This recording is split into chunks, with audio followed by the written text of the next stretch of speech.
नमस्कार, मैं नियाज खान और आप देख रहे हैं एनएमएफ न्यूज। अभी हाल ही में खत्म हुआ कर्नाटक विधानसभा चुनाव हो या फिर आगामी राजस्थान विधानसभा चुनाव या फिर मध्य प्रदेश में होने वाला विधानसभा चुनाव, हर चुनाव से पहले हिंदुत्व और बजरंग दल की चर्चा तेज हो जाती है। आपको याद होगा, कर्नाटक चुनाव से पहले कांग्रेस ने पीएफआई और बजरंग दल जैसे संगठन को बैन करने की बात कही थी, जिसके बाद हंगामा हुआ था। वहीं अब मध्य प्रदेश चुनाव को देखते हुए कांग्रेस के दिग्गज नेता दिग्विजय सिंह ने बयान दे दिया कि वे एमपी में बजरंग दल को बैन नहीं करेंगे, बजरंग दल में अच्छे लोग भी हो सकते हैं। इसके अलावा हरियाणा के नूह में हुई हिंसा में भी बजरंग दल की खूब चर्चा रही और कथित आरोपी बिट्टू बजरंगी उर्फ राजकुमार को बजरंग दल का नेता बताया गया। यहां तक कि बिट्टू भी खुद को बजरंग दल का नेता बताता है।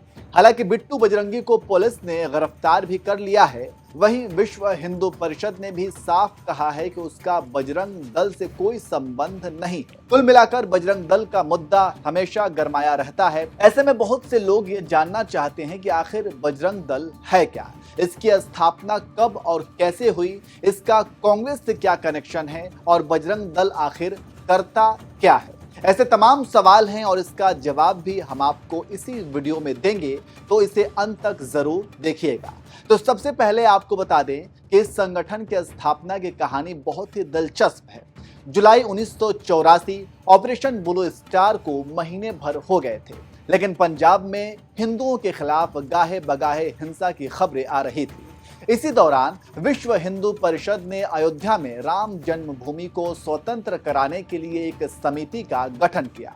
इस समिति की अगुवाई गोरखनाथ मठ के प्रमुख महंत अवैधनाथ कर रहे थे और महासचिव थे कांग्रेसी नेता दाऊ दयाल खन्ना। सितंबर 1984 में इस समिति ने बिहार के सीतामढ़ी से अयोध्या तक 400 किलोमीटर की यात्रा शुरू की। यात्रा में आगे एक ट्रक चल रहा था जिस पर राम और सीता की विशाल प्रतिमाएं थी।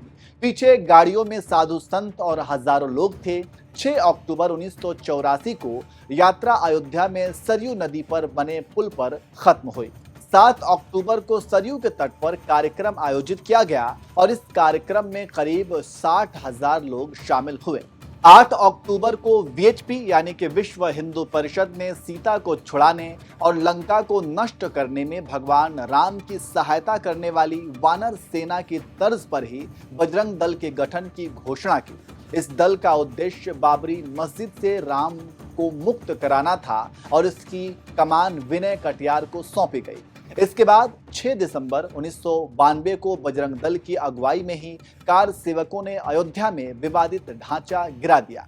चलिए अब आपको बताते हैं कि आखिर बजरंग दल करता क्या है। आपको बता दें कि मौजूदा समय में बजरंग दल आरएसएस की तर्ज पर ही देश भर में करीब 2500 अखाड़े चलाता है, जिसमें साप्ताहिक मिलन केंद्र, पलोपसना केंद्र और शौर्य प्रशिक्षण वर्ग आदि शामिल। इसके अलावा धार्मिक मंदिरों की सुरक्षा, गौ रक्षा, आंतरिक सुरक्षा, अस्पृश्यता, सांस्कृतिक प्रदूषण और बांग्लादेशी घुसपैठ बजरंग दल के प्रमुख एजेंडे हैं। तो इस तरह से अब आप समझ गए होंगे कि बजरंग दल हमेशा चर्चा में क्यों रहता है और इसकी स्थापना कब, कैसे और क्यों हुई है। वैसे आप बजरंग दल को लेकर क्या राय रखते हैं, कमेंट करके जरूर बताएं।